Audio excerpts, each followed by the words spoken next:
Sa lungsod ng Shanghai, isang guro ang pumasok sa paaralan. Hindi alam ng lahat siya ay may dalang asido. Sa loob ng ilang minuto, isang 8 taong gulang na bata ang nabulag at isang ina ang halos mawala ng mukha. Ano nga ba ang totoong nangyari? At bakit umabot sa ganitong kalupitan ang isang guro? Samahan niyo ako sa isang kaso na hindi lamang magpapagalit kundi magpapaantig din sa inyong mga damdamin.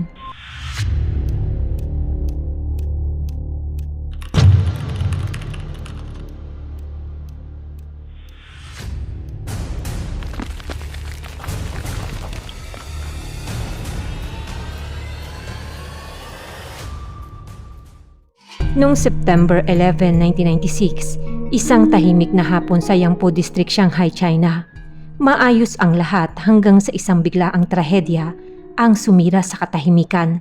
Bandang 12:55 ng tanghali, isang 8 taong gulang na batang babae ang sumama sa isang guro na nagngangalang si Yang Yusha, papunta sa isang liblib na construction site. Hindi man siya ang mismong classroom advisor ng bata pero kilala niya ang advisor nito at madalas din niyang alagaan ang bata. Dahil dito, walang alinlangan ang bata at sumama siya ng walang takot. Pagdating sa loob ng lugar, sinabi ni Yang Yusha na tutulungan niya ang bata na maghugas ng buhok. Walang kaalam-alam ang inosenteng bata, kaya't sumunod siya at yumuko. Pero biglang kumuha si Yang Yusha ng bote mula sa kanyang bag, 95% na purong sulfuric acid. Walang pagdadalawang isip na ibinuhos niya ito sa ulo ng bata. Agad na kumalat ang matapang na amoy ng kemikal. Umalingaw-ngaw ang sigaw ng bata sa sobrang sakit na dulot ng asido. Ang tunog ng balat na nasusunog dahil sa asido ay nakakapangilapot. Pero imbis na tumulong, walang kahit na konting awa si Yang Yusha. Tinalikuran niya ang bata at umalis. Sumakay siya sa kanyang bisikleta at dumiretso sa bahay ng bata. Habang papunta, napuruhan din ang kanyang kamay ng asido. Pero hindi niya ito ininda dahil may iba pa pala siyang plano. Pumunta siya sa bahay ng bata at pagkarating niya doon, nagkataon na kakauwi lamang din ng ina ng bata mula sa trabaho. Hindi na nga siya naghintay, kinuha niya ang natitirang asido at ibinuhos ito sa muka at katawan ng babae. Agad na napinsala ang muka at mga braso ng ina. Sa sobrang sakit, bumagsak siya sa lupa at napasigaw habang gumugulong ito sa labis na sakit. Narinig naman ng mga kapitbahay ang kaguluhan at agad nga silang tumakbo papunta sa lugar. Nang makita nila ang nangyari ay labis silang nagulat sa kanilang nasaksihan. Agad naman silang tumawag ng ambulansya at sa pulisya. Samantala, matapos gawin ang lahat ng iyon, hindi tumakas si Yang Yusha. Umuwi pa siya sa bahay at mahinahong kinausap ang kanyang biyanan tungkol sa mga dapat gawin sakaling may mangyari sa kanya. Pagkatapos, pumunta siya sa ospital para ipagamot ang kanyang nasunog na mga kamay. Bandang 3:00 ng hapon, kasama ang kanyang pamilya, kusa siyang sumuko sa pulisya. Sa imbestigasyon, agad niyang inamin ang ginawa niyang pagbuhos ng asido sa mag-ina. Pero, ang malaking katanungan ng lahat ay kung bakit niya nagawa ang ganitong krimen sa mag-ina. Pero bago natin tuluyang maintindihan ang krimen, kilalanin muna natin ang taong nasa likod nito. Si Yang Yusha ay 28 taong gulang nung mangyari ang insidente. Ipinanganak siya noong taong 1960 sa isang simpleng pamilyang manggagawa sa Shanghai. Pero sa loob ng kailang bahay, walang katahimikan. Lumaki siya sa gitna ng sigawan, away at tensyon. Mahigpit at mapagkontrol ang kanyang ina, habang ang kanyang ama naman ay halos walang pakialam sa kanila. Dahil dito, maaga pa lang ay nabuo na ang kanyang pagiging sensitibo at mababa ang tingin sa kanyang sarili. At habang tumatagal, natutunan niyang ilabas ang sakit, hindi sa tamang paraan kundi sa galit at pananakit sa kapwa. Pagkatapos niya ng high school, nag-aral siya sa isang teacher training school. Para sa kanya, ito ang naging pagkakataon para makaalis sa magulong buhay na kanyang kinalakihan. Sa kanyang kabataan, naranasan din niya ang umibig. Pero ang unang pag-ibig na iyon ay nauwi lamang sa sakit. Nang malaman niyang may ibang babae ang kanyang nobyo, hindi niya ito kinaya. Pero imbis na umiwas at tanggapin ang katotohanan, gumawa siya ng isang bagay na ikinagulat ng lahat. Dinala niya ang isang palakol at pinasok ang bahay ng kanyang nobyo. Sinira niya ang mga gamit doon at tinangkapang sunugin ang kailang bahay. Isang malinaw nga na sinyalis kung paano siya humarap sa sakit sa pamamagitan ng matinding galit. Pero dahil nga may kasalanan din ang lalaki, mabilis ding natapos ang nasabing kaso. Pagkatapos niyang makapagtapos, naging guro siya sa isang elementary school sa Shanghai. Isang propesyon na dapat ay puno ng respeto at tiwala. Nung pagsapit ng 1991 sa edad na 23 taon, napilitan siya magpakasal kay Lee Johnson, isang lalaki na nakapagtapos ng kolehiyo. Hindi ito dahil sa pag-ibig kundi dahil sa pressure ng kanyang pamilya. Sa panahon ngang iyon, ang edad na 23 ay itinuturing na matandang dalaga, kaya't minadali ang kanyang pagpapakasal. At dahil maayos naman ang estado ng lalaki, lalong ipinilit ng kanyang pamilya na ituloy ang kasal. Pero ang totoo, wala siyang gaanong nararamdaman para kay Lee Johnson. 6 na buwan pa lang silang magkakilala, agad na nga silang ikinasal.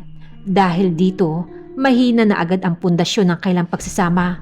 Hindi nga nagtagal matapos ang kasal, nagsimula na ang mga problema sa kanilang relasyon. Si Lee Johnson ay may matinding paniniwala na mas mahalaga ang lalaki kaysa sa babae. Pero ang naging anak nila ay isang babae. Dahil dito, lalo nga siyang naging malamig sa kanyang misis. Halos araw-araw sila nag-aaway, maliit na pagtatalo ngayon, malaking sigalot kinabukasan. Laging mabigat ang tensyon sa kailang bahay. Para makaiwas sa ganitong sitwasyon, madalas ngang umuwi si Yang Yusha sa bahay ng kanyang mga magulang para doon magtago. Unti-unti, ang kailang kasal ay naging formal na lang, mag-asawa sa papel pero wala ng tunay na relasyon. Noong 1995, matapos ang isang matinding away, umuwi siya mula sa kailang bahay.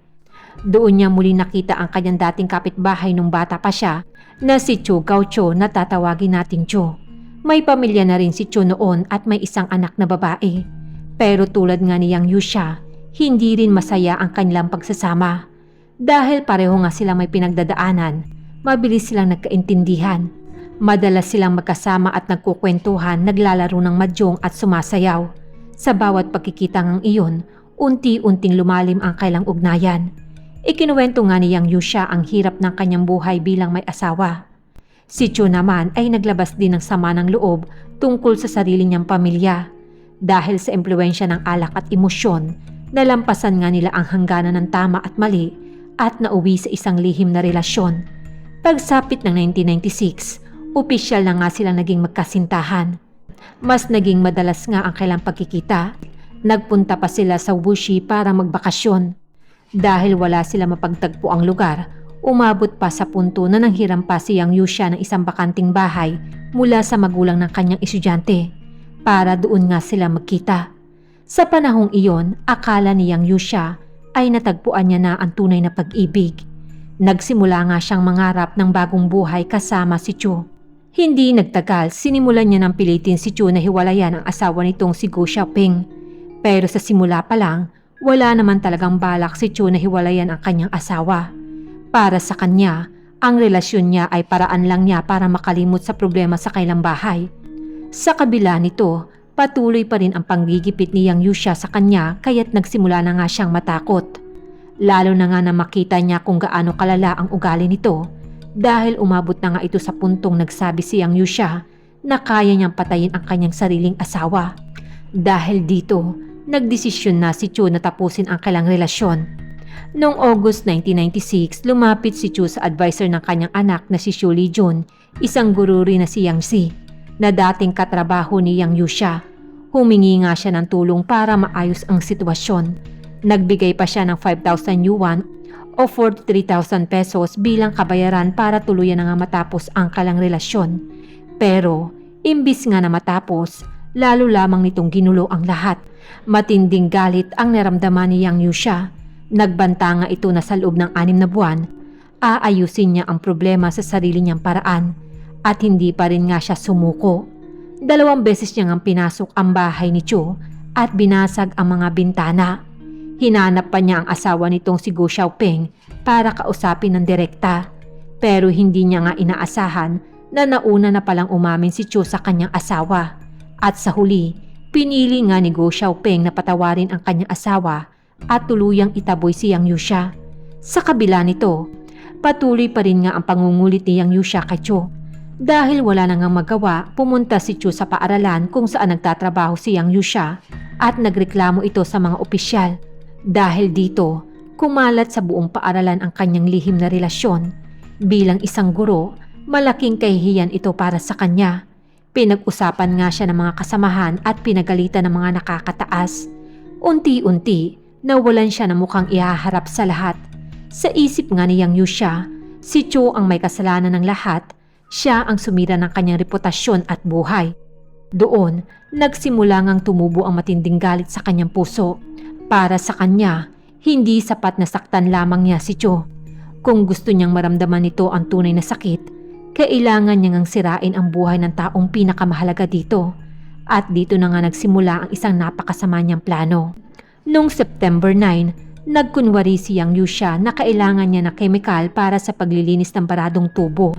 Kaya't humingi siya sa magulang na kanyang isang estudyante ng 500 ml na sulfuric acid.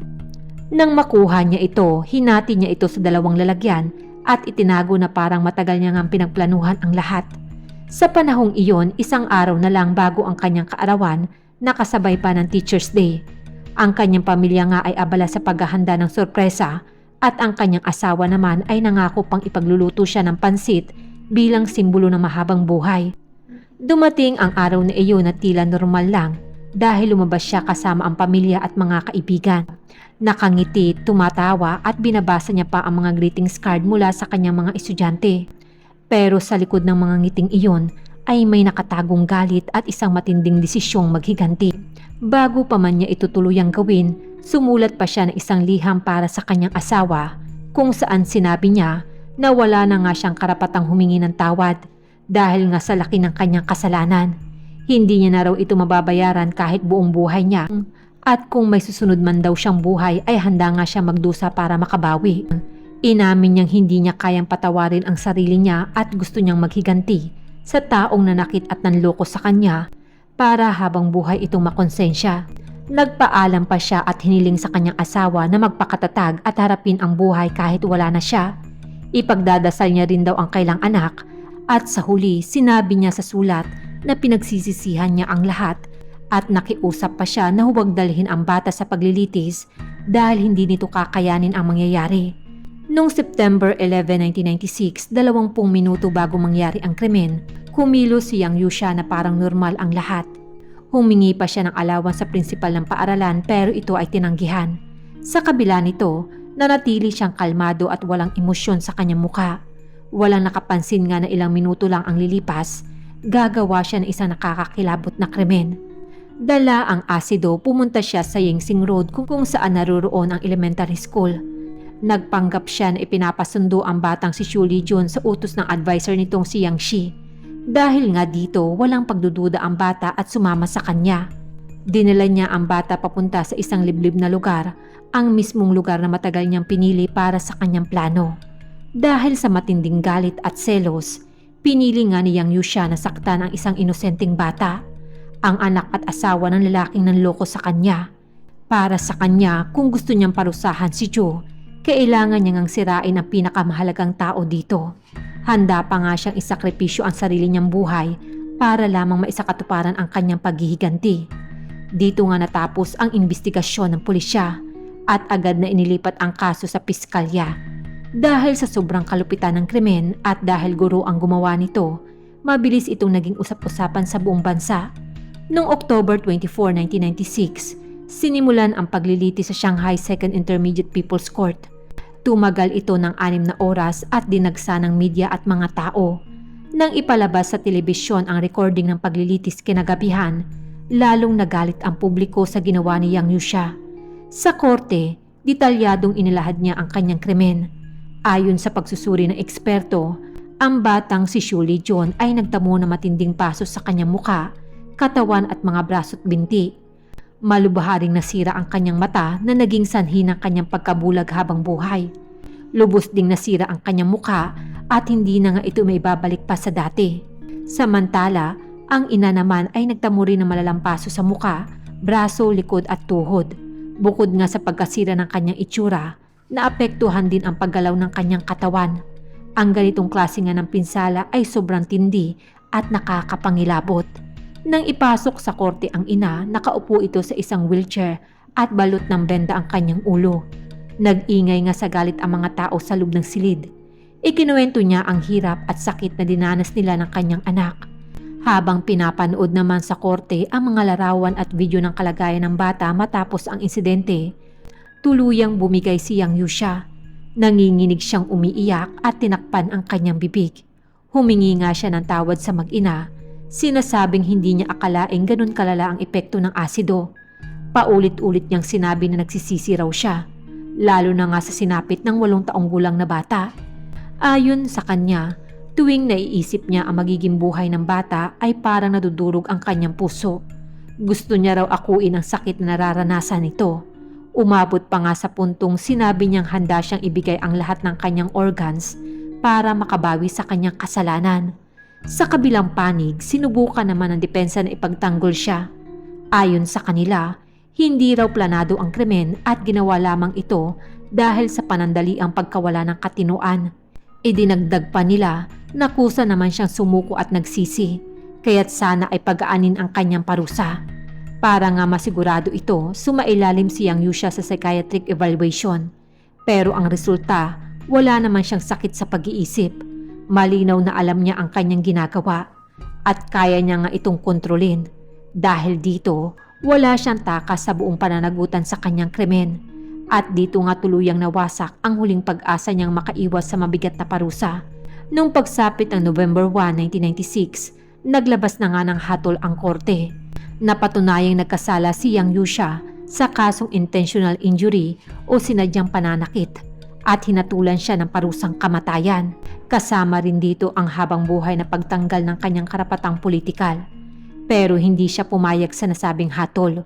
Umapila ang kanyang kampo, sinasabing masyado mabigat ang kanyang parusa. Ayon sa kanila, dahil kusa naman siyang sumuko, dapat sana ay nabawasan ang kanyang sentensya. Noong December 10, 1996, inilabas ang desisyon ng mas mataas na korte. Ayon sa hukuman, napakalupit ng paraan ng krimen. Napakasama ng epekto nito at napakalaki rin na naging impact sa lipunan. Kahit nga kusang sumuko ang sospek, hindi ito sapat para pagaanin ang kanyang parusa. Kaya tuluyan ngang ibinasura ang kanyang apila at pinagtibay ang hatol na kamatayan. Kinabukasan December 11, 1996, dinala si Yang Yusha sa lugar ng pagbitay at doon isinagawa ang hatol sa pamamagitan ng firing squad. Mula sa araw ng krimen hanggang sa kanyang kamatayan, 3 buwan lang ang lumipas. Dahil dito, maraming tao ang nagulat at nagtanong kung bakit napakabilis ng proseso ng kaso. Naging sentro nga ito ng diskusyon sa larangan ng batas. Sa ilalim nga ng lumang batas noong taong 1979, ang pinakamataas na parusa para sa ganitong krimen ay 7 taon lamang na pagkakakulong. Pero noong 1983, naglabas ng mas mahigpit na patakaran ang gobyerno na nagpapahintulot ng parusang kamatayan sa mga ganitong klase ng krimen. Dahil nga sa kasong ito, lalo pang napag-usapan ang pagbabago ng batas. Noong March 14, 1997, inilabas ang bagong bersyon ng criminal law ng China. Dito, malinaw na nakasaad na kung ang isang tao ay nagdulot ng matinding pinsala gamit ang pinakamalupit na paraan na nagresulta ng permanenteng kapansanan, maaari siyang hatulan ng kamatayan. Ang kasungang ito ni Yang Yusha ay naging isa sa naging basehan ng batas na ito. Pero kahit nga na isakatuparan na ang hatol, hindi nito natapos ang sakit na iniwan ng krimen. 2 pamilya ang tuluyang nasira. Matapos nga mamatay ni Yang Yusha, hindi kinaya ng kanyang biyanan ang bigat na nangyari. Ilang panahon lang ang lumipas, siya ay biglang namatay. Ang kanyang anak naman na musmus pa lang noon, lumaki ng walang ina. Bukod dito, dala-dala niya ang bigat ng pagiging anak na isang taong hinatulan ng kamatayan. Sa bawat tingin at bulong ng ibang tao, unti-unting nasugatan ang kanyang damdamin habang lumalaki.